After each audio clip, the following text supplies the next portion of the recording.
Hello everyone, అందరు ఎలా ఉన్నారు? నేనైతే చాలా బాగున్నాను. పిల్లలు వెళ్ళిపోయిన తర్వాత వీడియోస్ ఎడిట్ చేసుకోవడానికి, వాయిస్ ఓవర్ ఇచ్చుకోవడానికి చాలా టైం ఉంటుంది. ఫోకస్ చేయొచ్చు అనుకున్నాను కానీ అస్సలు కుదరలేదు. లాంగ్ వీడియోస్ పెట్టి మీకు చూపించాల్సినవి చూపించి చాలా రోజులు అయిపోయింది కదా. Sorry for the delay. ఇంక మీదట రెగ్యులర్గా పోస్ట్ చేస్తాను. ఇప్పుడు మనమైతే ఒక బ్యూటిఫుల్ ప్లేస్కి వచ్చాము.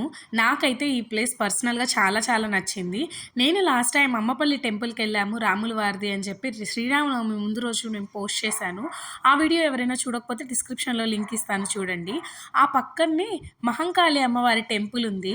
అది ఎంత బ్యూటిఫుల్గా ఉందంటే నాకైతే చాలా చాలా బాగా నచ్చింది. ఈ టెంపుల్లో ఏమేమి ఉన్నాయి, రిటర్న్ వచ్చేటప్పుడు ఇంకా ఏమేమి చూసాము అనేది మీరు ఈ వీడియోలో చూస్తారు. Let's get this vlog started. Ammapalli temple నుంచి జస్ట్ 5 to 10 మినిట్స్ డిస్టెన్స్లోనే ఈ కాళీ మందిర్ ఉంది. ఇది మార్వాడీస్దంట. ఎంత స్పేషియస్గా, ఎంత బ్యూటిఫుల్గా కట్టారంటే ఈ వీడియో చూస్తే మీకే అర్థమైపోతుంది. ఇక్కడ మొత్తం 5 గుళ్ళు ఉన్నాయి. ఆ చిన్నగా కనిపించేటివి కూడా గుడులే అనమాట. పెద్దగా ఉన్న దాంట్లో మాత్రం కాళీమాత ఉంటుంది. చిన్నగా ఉన్న గుళ్ళల్లో ఏ విగ్రహాలు ఉన్నాయి, ఏ దేవుళ్ళని పెట్టారు అనేది మీరు చూద్దురు. ఈ గుడి ప్రహరీ మొత్తం కూడా 4 వైపులా ఇలానే వాల్ ఆర్ట్ చేశారనమాట. అంటే దేవుళ్ళ గురించి కథలుగా బొమ్మల రూపంలో పెట్టారు. ఆ బొమ్మలకి కూడా వాళ్ళు ఎంత నీట్గా వుడ్ లాంటి ఫ్రేమ్ పెట్టారో చూడండి. ఆ ఫ్రేమ్ ఇవ్వడం వల్ల ఇంకా బ్యూటిఫుల్గా అనిపించింది. అండ్ ఆ టెంపుల్ మెయింటెనెన్స్ కూడా ఎంత నీట్గా చేస్తున్నారంటే పాలు పోసి పాలెత్తచ్చు అన్నట్లుగా ఉంది. మేము వెళ్ళిన రోజు ఏదో ప్రోగ్రామ్ జరుగుతుంది. సో ప్రోగ్రామ్కి అంతా రెడీ చేసి పెట్టారు. టెంపుల్ ఆర్కిటెక్చర్ చూసారా ఎంత బాగుందో. నాకైతే చాలా చాలా నచ్చింది. అండ్ ఇప్పుడు మీరు చూడబోయేదైతే ఇంకా బాగుంటుంది. పార్వతీ పరమేశ్వరులని ఒక కొండల్లో పెట్టినట్టుగా ఎంత బాగా డిజైన్ చేశారో. ఆర్టిఫిషియల్ అని తెలిసినా కూడా కానీ ఆ ఫీలే రావట్లేదు, అంత బాగా అనిపించింది. పిల్లలైతే చాలాసేపు ఇక్కడే ఉండిపోయారు. అమ్మ కొండ, అమ్మ శివయ్య తాత, లయన్ ఉంది, అంబా ఉంది, గణేష ఉన్నాడు అని చెప్పి వాళ్ళ ఆటలంతా సగం ఇక్కడే సరిపోయాయి. కానీ ఈ టెంపుల్ మెయింటెనెన్స్ మాత్రం నిజంగా చెప్తున్నాను చాలా బాగుంది. మేము అమ్మపల్లి టెంపుల్కి వెళ్ళి రిటర్న్ అయ్యేటప్పటికి ఈవినింగ్ అయిపోతుంది. సో చూడండి మీరు, సన్సెట్ కూడా ఎంత బ్యూటిఫుల్గా ఉందో. ఆ తర్వాత ఇక్కడికి వచ్చాము. సో ఇక్కడికి వచ్చిన తర్వాత అసలు మాకు ఇక్కడి నుంచి వెళ్ళబుద్ధి అయ్యలేదు, అంత బాగుంది. మొత్తం 5 టెంపుల్స్ ఉన్నాయని చెప్పాను కదా. సో మెయిన్ టెంపుల్కి అటుపక్కన 2 ఉన్నాయి, ఇటుపక్కన 2 ఉన్నాయి. మధ్యలో ఏంటంటే చిన్న చిన్న కుటీరాలు లాంటివి వేశారనమాట. ఎవరైనా వచ్చిన వాళ్ళు రెస్ట్ తీసుకోవడానికి కానీ, కాసేపు కూర్చొని, లేకపోతే వాళ్ళు ఫోటోస్ తీసుకోవడానికి కానీ బాగుంటుందని చెప్పి వేశారు అనుకుంటున్నాను. 4 వైపులా ఇలా గోడ పెట్టారన్నా కదా. వీటిలో నాకు కొన్ని బొమ్మలు మాత్రమే అర్థమయ్యాయి, తెలిసినవి ఉన్నాయి. మిగతావి ఆ కాళీమాతకు సంబంధించినవి ఉన్నాయి. నాకు అంత ఐడియా లేదు దాని గురించి. ఇంకొకటి కుటీరాల్లాగా వేశారని చెప్పా కదా, ఇదేనమాట. చిన్న చిన్న హట్స్ లాగా వేశారు. కొంతమంది ఫొటోస్ తీసుకుంటున్నారు, రీల్స్ తీసుకుంటున్నారు. మేమైతే కొద్దిసేపు కూర్చోడానికి వచ్చాము. ఫస్ట్ టెంపుల్లోకి అయితే వెళ్ళిపోయాము. టెంపుల్స్ అన్ని పక్కపక్కనే ఉంటాయి. ఫస్ట్ అయితే వెంకటేశ్వర స్వామి ఎంత అందంగా ఉన్నారో చూసారా. అయితే ఇక్కడ ఉన్న అన్ని విగ్రహాలు కూడా చాలా అంటే చాలా అందంగా కళగా ఉన్నాయి. నాకైతే అలా అనిపించింది. మీరు చూశాక మీకు ఎలా అనిపించిందో నాకు కమెంట్స్లో తెలియజేయండి. చిన్న టెంపులే ప్రదక్షిణ చేయడానికి ఇలా పెట్టారనమాట. ఇప్పుడు నెక్స్ట్ టెంపుల్, ఇది శివయ్యది. శివుడు కూడా చూడండి ఎంత అందంగా ముద్దుగా చిన్న ప్లేస్లో ఎంత బాగా పెట్టారో. శివుడికి త్రిశూలము, డమరుకము అన్నీ పెట్టారు. సో మేము ఇక్కడ దర్శనం చేసుకున్న తర్వాత బయటకు వచ్చి చూసాక ఇక్కడ ఒక చిన్న ట్రే లాంటిది పెట్టారనమాట. దీంట్లో ఏంటంటే ఎవరైనా దీపాలు వెలిగించాలనుకున్నా, కడ్డీలు వెలిగించాలనుకున్నా దాంట్లో పెట్టండి, ఎక్కడంటే అక్కడ పెట్టి మొత్తం పాడు చేయకుండా ఉంటుంది అని చెప్పి. నెక్స్ట్ అయితే ఇది ఒక మెడిటేషన్ హాల్ లాగా ఉంది, లేదా రెస్టింగ్ హాల్ అనుకుంటాను. ఇక్కడ వివేకానంద ఉన్నారనమాట. సో ఈ టెంపుల్ నేమ్ లో కూడా వాళ్ళు వివేకానంద కాళీ టెంపుల్ అని చెప్పి రాసున్నారు. నేను మీకు ఆల్రెడీ చెప్పా కదా, ఇక్కడున్న ప్రతి విగ్రహం కూడా చాలా అందంగా చాలా కళగా ఉంటుంది అని.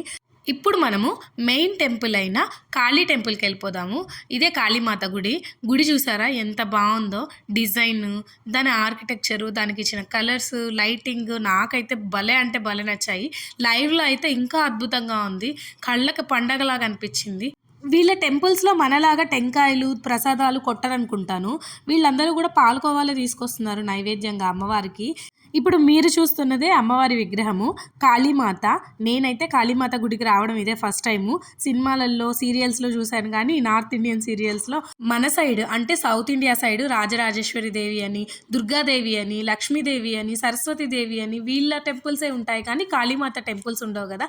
ఈ టెంపుల్ అంతా కూడా చాలా స్పేషియస్‌గా కట్టారు. మెయింటెనెన్స్ అంతా కూడా మార్వాడీస్ చేతుల్లోనే ఉంటుందంట. ఇక్కడికొచ్చే భక్తులు కూడా వాళ్ళే ఉన్నారు. మన వాళ్ళు అంటే సౌత్ ఇండియన్స్ చాలా చాలా తక్కువున్నారు.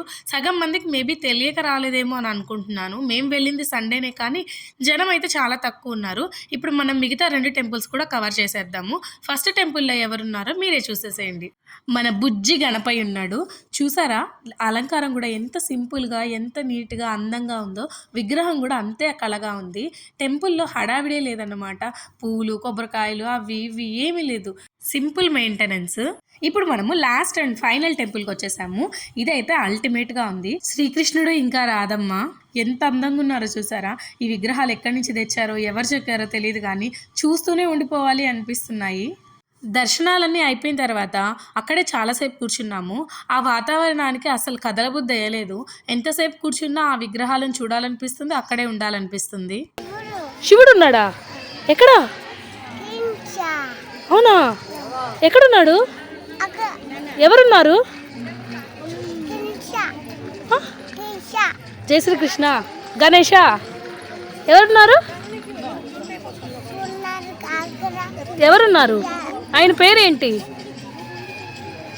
గణేష.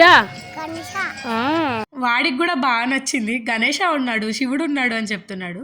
ఇక్కడైతే ఒక చిన్న ఫౌంటైన్ లాగా పెట్టి శ్రీకృష్ణుడిని పెట్టాడు. ఈ బొమ్మ కూడా చూడండి ఎంత బాగుందో. ఈ టెంపుల్ ఆర్కిటెక్చరు, దాని డిజైనింగ్, దాని డెకరేషను, మెయింటెనెన్సు, చెట్లు అన్నీ కూడా నెక్స్ట్ లెవెల్‌లో ఉన్నాయి. మొత్తానికి మేము చాలా టైం స్పెండ్ చేసిన తర్వాత ఇంకా లేట్ అయిపోతుందని చెప్పి ఇష్టం లేకపోయినా బయలుదేరాల్సొచ్చింది.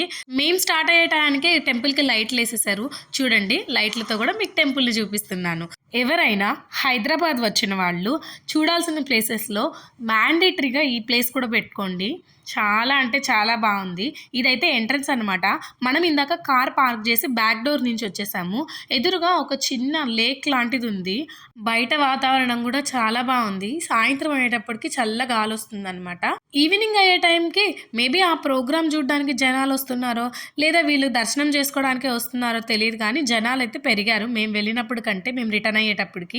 మేమొచ్చిందయితే శంషాబాద్ ఏరియాలో ఉన్న నార్కుడ అనే ప్లేస్‌లో ఉన్న అమ్మపల్లి టెంపుల్ చూడ్డానికి. బట్ మేమేదైనా టెంపుల్ విజిట్ చేస్తున్నాము, లేదా ఎక్కడికైనా వెళ్తున్నాము అన్నప్పుడు దాని దగ్గరలో ఇంకేమన్నా ఉన్నాయా అని సెర్చ్ చేస్తాము. అలా సెర్చ్ చేసినప్పుడు ఫైండ్ ఔట్ చేసిన ప్లేసే ఇది. నేను పార్కింగ్ నుంచి గుడి ఓవర్ వ్యూ తీశాను. ఎంత బా వచ్చిందో చూడండి షాట్. మళ్ళీ ఇంతింత దూరాలు ట్రావెల్ చేయాలంటే కుదరదు కాబట్టి వెళ్ళేటప్పుడే సెర్చ్ చేసుకుంటామనమాట నియర్ బై ఏమున్నాయి అని. సో మేము స్టార్ట్ అయిపోయాము. ఇంటికైతే 1 అవర్ 2 మినిట్స్ చూపించింది. మేము వెళ్ళేటప్పటికి 7:45 అవుతది. అయితే దారిలో ఇంకొక ప్లేస్‌కెళ్ళాము అనుకోకుండా. వెళ్తుంటే ఈ ఆర్చ్ కనిపించింది. ఆపి ఆర్చ్ మీద ఏముందా అని చదివితే శ్రీ శృంగేరి శంకర మఠం శంషాబాద్ అని రాశారు. అంటే లోపల ఏదో టెంపుల్ ఉంది అని చెప్పి మళ్ళీ మ్యాప్ పెట్టుకొని వెళ్ళాము. ఎందుకంటే ఇంత దూరం వచ్చి దగ్గరలో ఉన్నవి చూడకపోతే ఎలాగా, మళ్ళీ రాలేం కదా అని వచ్చేసామన్నమాట. ఇదైతే ఇంకొక అద్భుతము. శ్రీ శారదా శ్రీ చంద్రమౌళీశ్వర దేవాలయము అని చెప్పి రాశారు. వీళ్ళ గుడి మెయింటెనెన్స్ చూస్తే పిచ్చెక్కిపోతుంది మనకు. అసలు రిసార్ట్‌లోకి వెళ్ళిన ఫీలింగ్ ఉంది కానీ గుడిలోకి వెళ్ళిన ఫీలింగ్ లేదు బయట చూస్తే మాత్రము.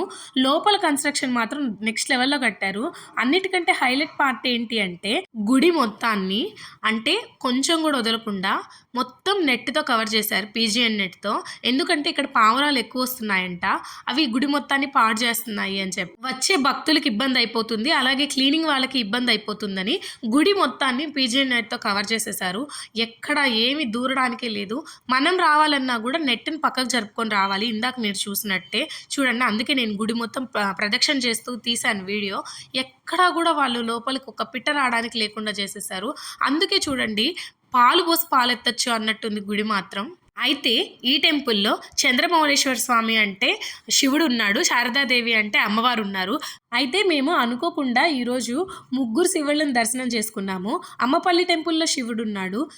కాళీమాత టెంపుల్‌లో శివుడున్నాడు. ఇక్కడ శృంగేరి శంకరాచార్య మఠంలో కూడా శివుడున్నాడనమాట.